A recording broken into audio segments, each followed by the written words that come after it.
On to the latest COVID-19 situation around the world, starting with the UK. British Prime Minister Boris Johnson on Monday ordered Britons to stay at home as part of their new lockdown measures. Now, this comes after advice to stay at home and avoid social gatherings when unheeded by millions during the weekend. In a televised address to the nation, Mr. Johnson said the British people were only allowed to leave their homes for basic necessities. He added that the police will be enforcing these new rules through fines and dispersing gatherings. Meanwhile, the World Health Organization warned that the coronavirus pandemic is clearly accelerating, but it was still possible to change the course of the outbreak.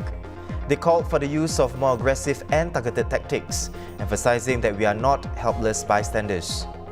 Italy has banned travel within the country in yet another attempt to slow the virus spread. This comes after the country reported 651 more deaths on Sunday. The total death toll in Italy is now over 6,000, with close to 64,000 infected cases.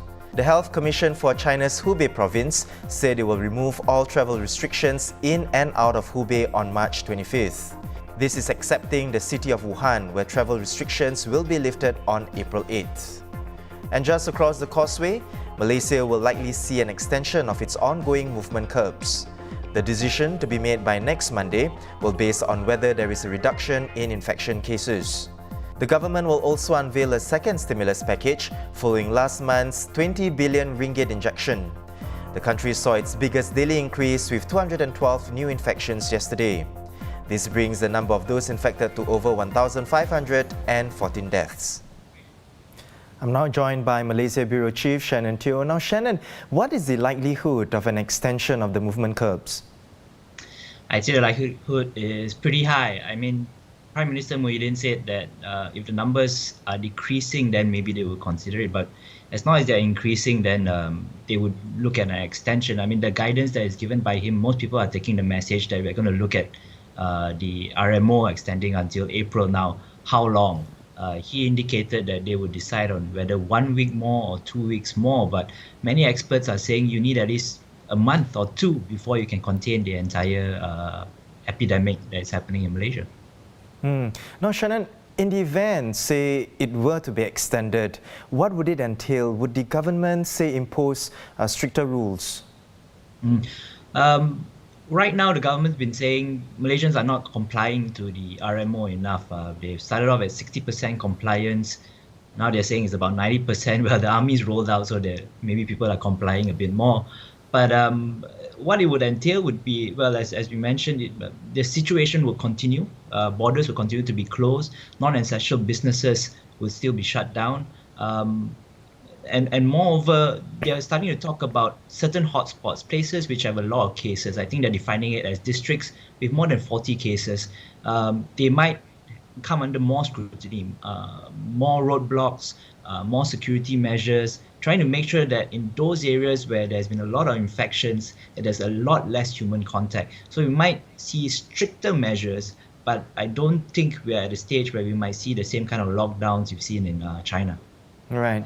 Now, Shannon, let's talk about, say, the impact that this extension would, affect. And what sort of economic impact would Malaysia and the people see if the extension happens? Well, even right now, we are seeing that people are losing income. We just got some statistics from the Social Security Department. They are seeing even higher claimants for employment insurance than last year, and the trajectory we're getting at for March, they're looking at 80% more claims than last year. So people are losing jobs, right? People don't have sources of income, but in a sense, because businesses are closed, they can't operate. Economic time in Malaysia has paused, right? But financial time, the bills keep racking up. Your rents, your loans, stuff like that, the bills still need to get paid. So Malaysians are finding that money is coming out of our pockets, but nothing's coming back in. So there's a segment of the population that is really struggling, and for them to last another 2 weeks, 4 weeks, 6 weeks, nobody knows how long this is going to go for. They're really going to struggle to put food on the tables. Yeah. Now, Shannon, of course, we see this impact on the Malaysians in Malaysia. Now, let's focus on the Malaysians who are working in Singapore. if there is an extension on it, do you reckon that these people will be affected as well? And if so, how? Well, I think the agreement between the two governments, now I don't know the fine print, but it's that the workers will be allowed to stay in Singapore and continue to work for their employers if they don't come back. So if this RMO is extended, my sense is that they will be allowed to continue living there. Now, whether their employers or whoever's providing them with lodgings can continue to do so is a question that remains to be answered. But clearly what we know is that before they return, they need to be given a clean bill of health. They have to be scanned, coronavirus and all that stuff. So whether they have to be sent back halfway or they stay on for the full term, that's unclear. But clearly if they've caught something while they're in Singapore, they won't be allowed back. Yeah, and Shannon, on to measures now. What are some of the measures, that have the government put in place to help the country and the people? So we talked about the 20 billion stimulus package that was in place before. Now that came in before the current restrictions, and that was largely targeted at the tourism industry. So that 20 billion was mainly geared towards keeping the economy afloat, trying to soften the impact of the global outbreak.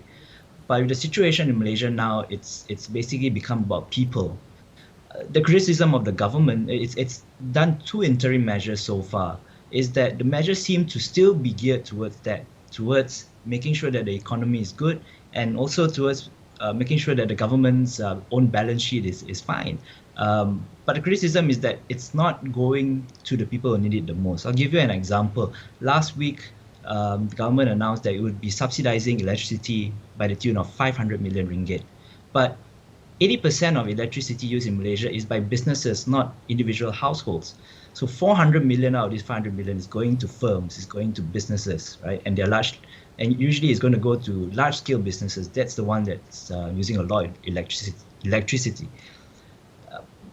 Yesterday, the Prime Minister announced that Malaysians will be able to draw on their EPF, which is similar to Singapore's CPF, up to 500 ringgit a month for the next 12 months. That's 6,000 ringgit per worker.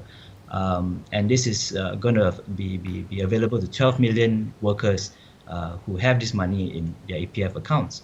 And it's going to result in 40 billion ringgit of liquidity going into the market. But again, the criticism, A, it's actually taking away from retirement funds, and B, not everyone has this money to withdraw. It's going to be largely the middle class and the wealthy who have this money to withdraw. So still, what happens to the poorer people are estimating about 4 million who don't have this EPF funds to draw on? 4 million is also about the number of freelancers in the market who have completely lost their income during these 2 weeks because they have no way to actually service their clients or do whatever it is that they do in the gig economy. So the government measures are still missing out on this big chunk of people.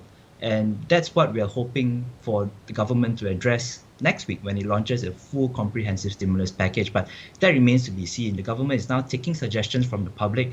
I understand the window closes tomorrow on the wish list, as it were. Until Monday, we have to hope for the best. Yeah. Thank you so much, Shannon, for your insight. Certainly, it remains to be seen what will be announced this coming Monday. And that was Malaysia Bureau Chief Shannon Teo on whether the extension of the movement curbs is likely to happen in Malaysia. Now, rounding up